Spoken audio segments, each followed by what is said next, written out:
Welcome to our channel. My name is Andy and I'm here with Blaine Hogan from the States. He worked at Willow Creek for 10 years and now you are...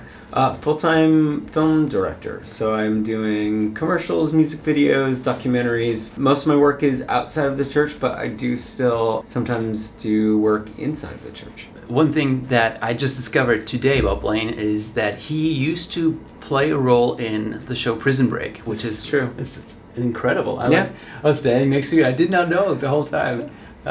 So people surprise you all the time. Blaine is full of surprises. He even worked with Arnold Schwarzenegger. Loves LeBron James. LeBron James. That's crazy. Cindy Crawford, Lindsey Vonn. She's a popular American skier. The four of them had started a health and fitness company, kind of protein powder. And it was a very long story, but I got to write and direct the commercials for their new products. Awesome. It was awesome.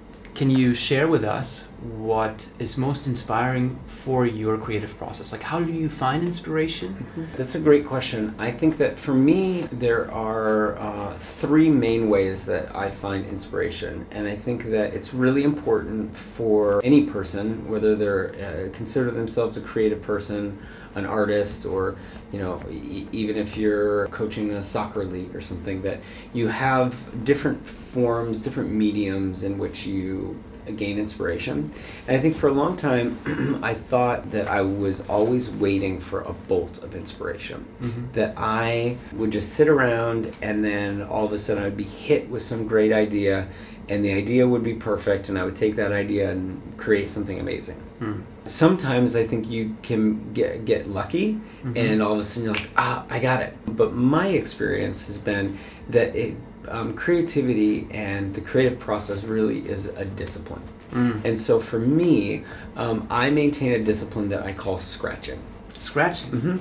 And I've stolen it from a theater director, Twyla Tharp.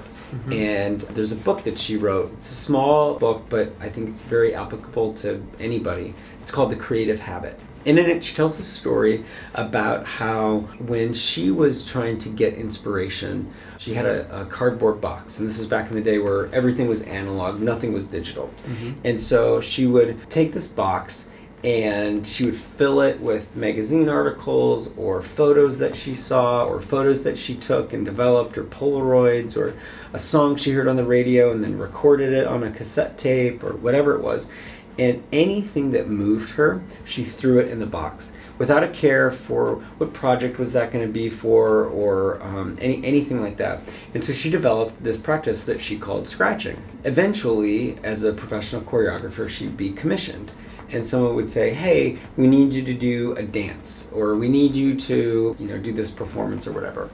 And so with that idea in mind, whatever that commission was, and so she would take this cardboard box and she would just dump it out on the kitchen table and just start looking through it and would start to kind of curate these different elements, and they're all different mediums. Pretty soon she would pull a cassette tape from a song that she heard a couple years ago and she would like, oh, that's a pretty good song. And then she might see a model in a photo that she had taken posed in an interesting way and she would say, oh, that's an interesting dance move.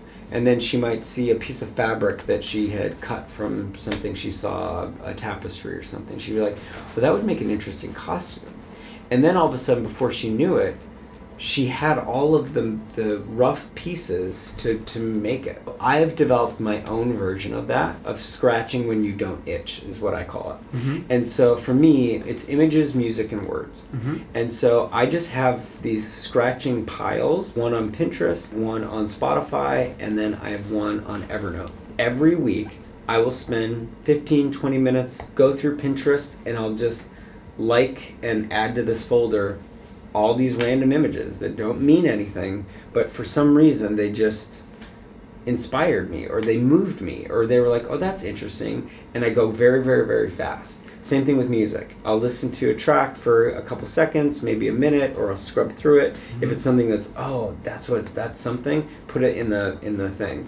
And then same thing with words. When it comes to then an actual project, like say the project that I performed here at the Congress called Be Here Now, I dumped out my folders, and then it came. If I had sort of a call to action, it would be to ask the question, what are the mediums that inspire you?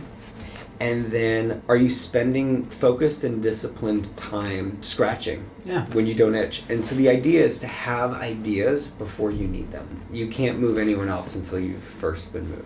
So guys, this was Blaine Hogan. Blaine, I want to say thank you so much for your inspiration that you're sharing with us youth workers. You guys, you are truly making a difference in kids' lives.